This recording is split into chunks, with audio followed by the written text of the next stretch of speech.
Somebody's out there.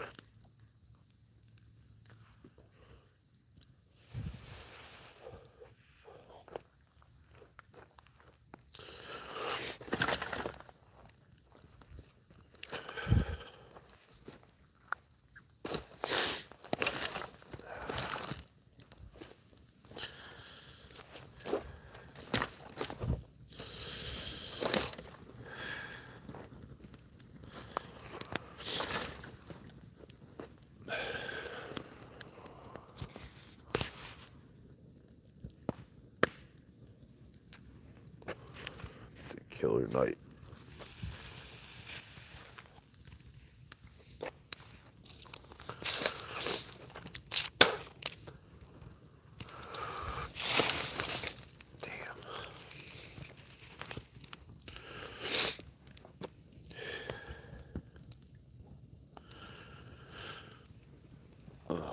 Let's go deep, man. Anybody out there? Of course not.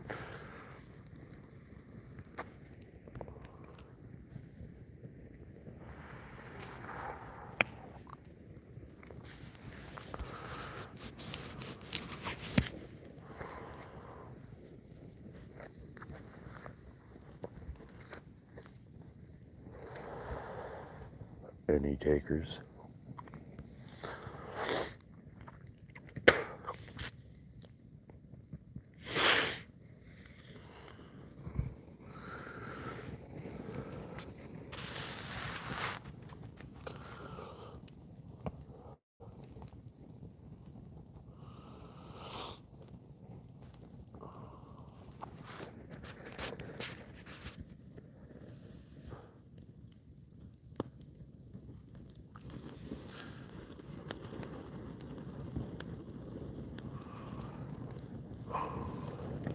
Yo, I got one person looking at me like, who's this motherfucker? Just out here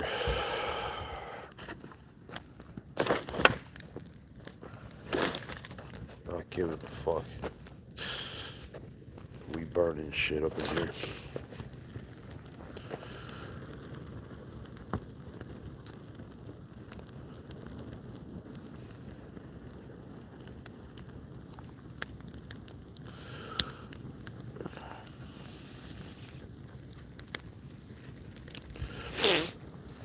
Yo, who wants to talk about Jesus?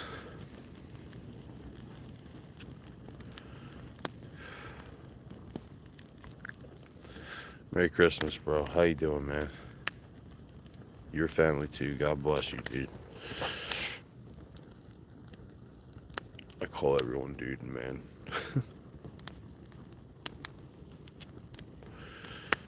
I've been like,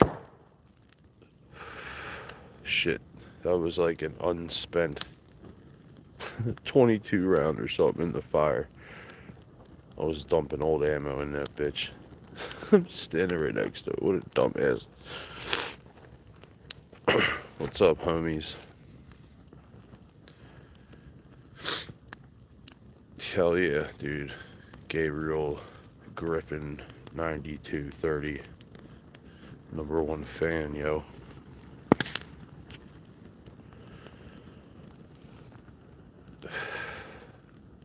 Are you a Christian by any chance?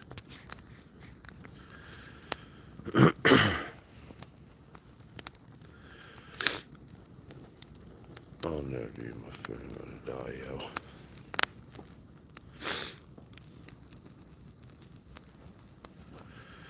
Shit, dude. Sorry, y'all. Nah. Well, where do you stand? Where do you stand with everything? It all ends, right? So what happens when it ends?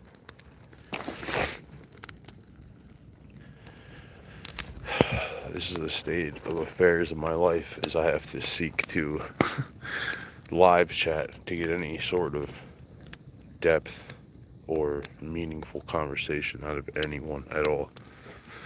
So I literally have to go on.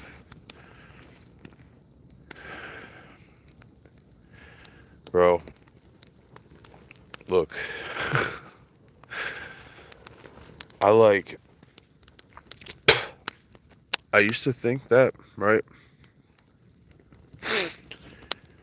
How, I don't know how old you are, but let me tell you something, man. Like, I just went through like a fresh midlife crisis not too long ago, for as much of a crisis as it could be. And bro, like for the first time, I considered the fact that, okay, 53, okay, so you know how you had to have had that paradigm shift in your life. And thank you for like talking for a minute, because that's the sad state of the world. Is like I can't find anyone to have any kind of like cool conversations with. It sucks, yo. But like I just considered, like, I was raised Catholic and everything, and then I was a believer, and then I went through like, probably like a lot of people do typically in my early 20s. I just like was like, fuck God, da da da da. And dude, the second I did that, everything left my bottle.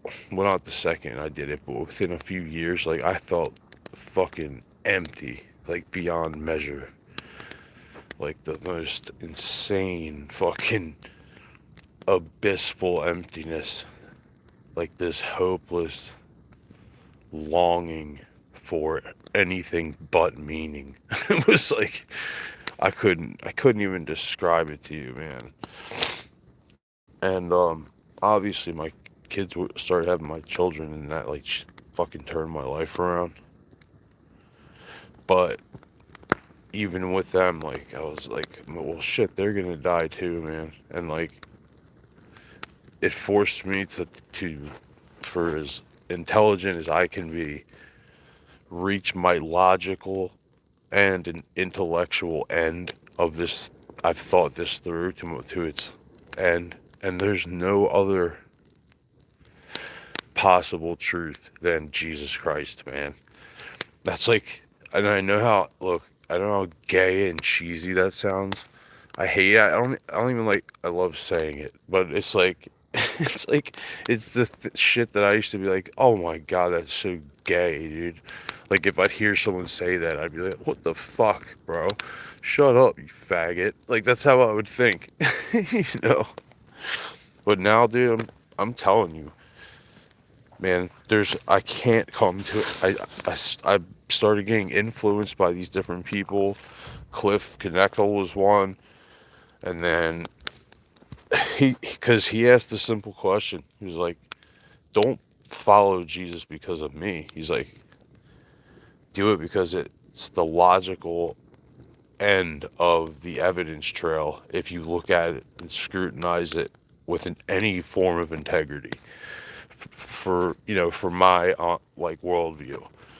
So like, I know but that hinges on how intelligent I am.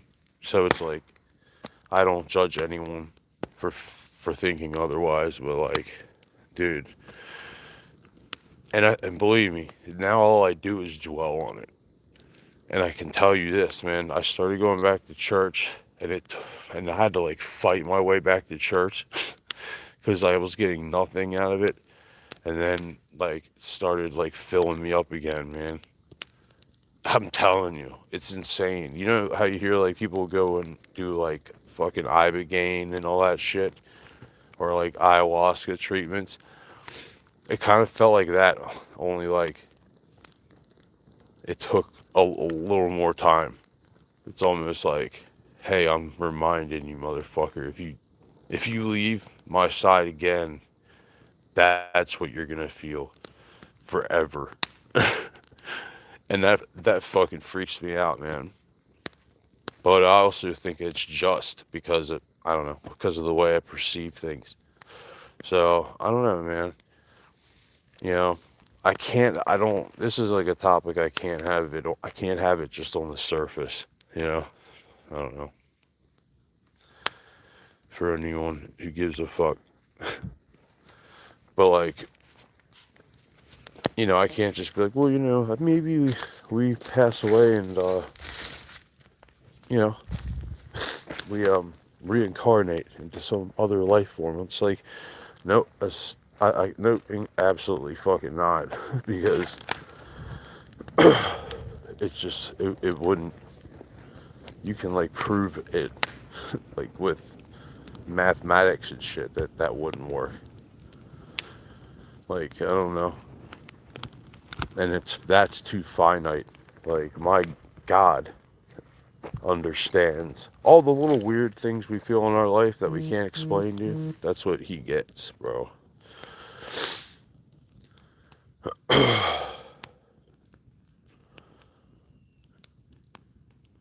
Okay, good. Hey, bro. Dude, listen, look at you, man. I love you. Thank you for like engaging in this with me. I've been looking for someone to talk to with this. Okay, dude, I totally understand. But if you read the Bible, if you read the Old Testament and the New Testament, all that is not, it's not hand waved away. It's actually so, it's so profoundly, like, I don't know, man. If you read it with integrity, if from my worldview, it's like it profoundly like has like I don't know, it in a thousand different ways of like disproving those fucking religions. Not even disproving them, man. Like, see, you list these religions on the screen, but when you write like Christian on the screen, it's like you might as well be writing the word eternity on the screen. So it's like those are finite concepts on the screen to me. You know, I just, you couldn't. I ascribe a little bit to Jordan Peterson's view on this argument. Like, the amount of knowledge and profound wisdom that the Bible contains in it. He goes on to say, like, even in the story of Cain and Abel, that short little like 1 or 2 sentence passage would take lifetimes of wisdom to like write that story. And people are like, they used Bible to control people, and I know for certain in this age this happened, and Mary Magdalene was a whore or whatever. Dude, like, they just say that without actually going and seeing how like you can prove these things are or aren't true.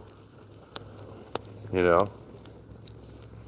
And then there's nothing wrong with thinking outside the box at all, and holding it to the flame. Which is, I try to be honest about it, dude.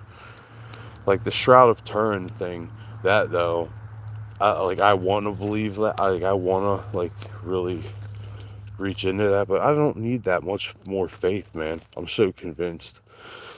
I don't even care about that. The phrase from the Beatles. Oh my God. Oh, okay. Yeah, dude. Thanks, man. I appreciate it. Fuck yeah, dude. Hell yeah. We'll rock on to you. Do you have any kids?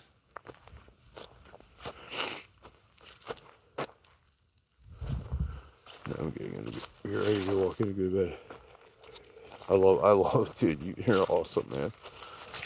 I love talking to you. I've only talked to you like once before. I don't, not, I like bullshit back and forth with you once in a while. I think it's funny, like, you got kids? How many kids? It's awesome. Congratulations. I love children, man. It's funny to think that, like, we're just little phone pals to each other. You know how they used to have pen pals? It's like, this is having phone pals,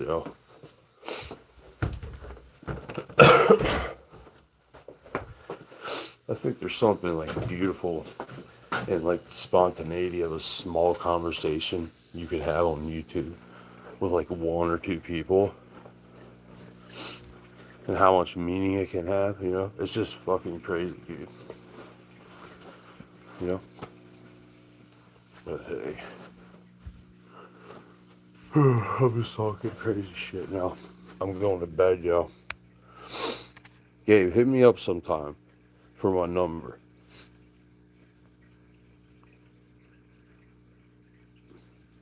Hell yeah. Well said. Huge ass. Good night, y'all.